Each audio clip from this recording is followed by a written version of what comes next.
kulanti wacan wanaagsan saaxiibayaal ku soo dhawaada qodobadan ka hina arrimaha siyaasadda Soomaaliya kuwa ugu doorkana waxaa ka mid ah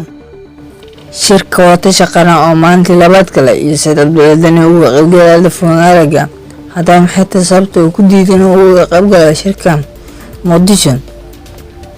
warbixinadan kana isugu doona gudoomiyaha Kenya Tasmaa sheegay al-shabaab jabin gaarsiin ciidamada xoogga dalka la wareegay deegaanada oo al-shabaab kala wareegay qodobada kale ku soo qaadana laga helo 12 bisha September sanadka 2022 u diirgarowga dhammaystiran dawada nagala warka fulintiisa adigoo ku sheegay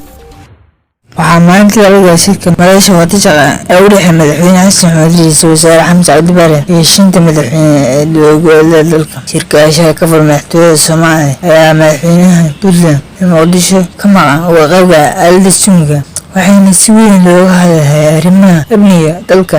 ka dhanka al-shabaab iyo ka socda dalka maanta ayaa markaa ka hadlayna arrimaha amniga abaaraha waxaan warqaaday helin ay sheegaan maadaama shirkii wasiirka maaliyadda ka dhacay Muqdisho oo fashil ku dhamaaday maanta ayaa qorshu yahay in shirka la soo gabagabeeyo geeska lagna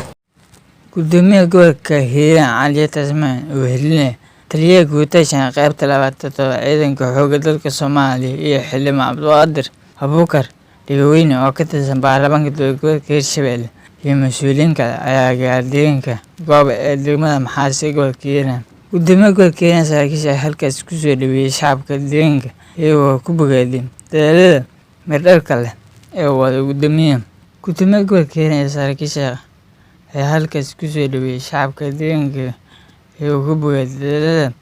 mirdhalka leh ee wada gudoomiyaha gobolka Hiiraan Cali Tasmaa iyo saraakiisha ciidamada qalabka sida sidaas oo ay sheegeen in garab istaagsan yihiin ilaa ay guul ka gaarayaan gudoomiyaha gobolka Hiiraan Cali Tasmaa ayaa goob fagaara kula hadlay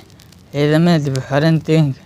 ee gobolka Hiiraan ee ku sugan deegaanka Gooba isagoo ku dardaarmay in la dhammaystiro guusha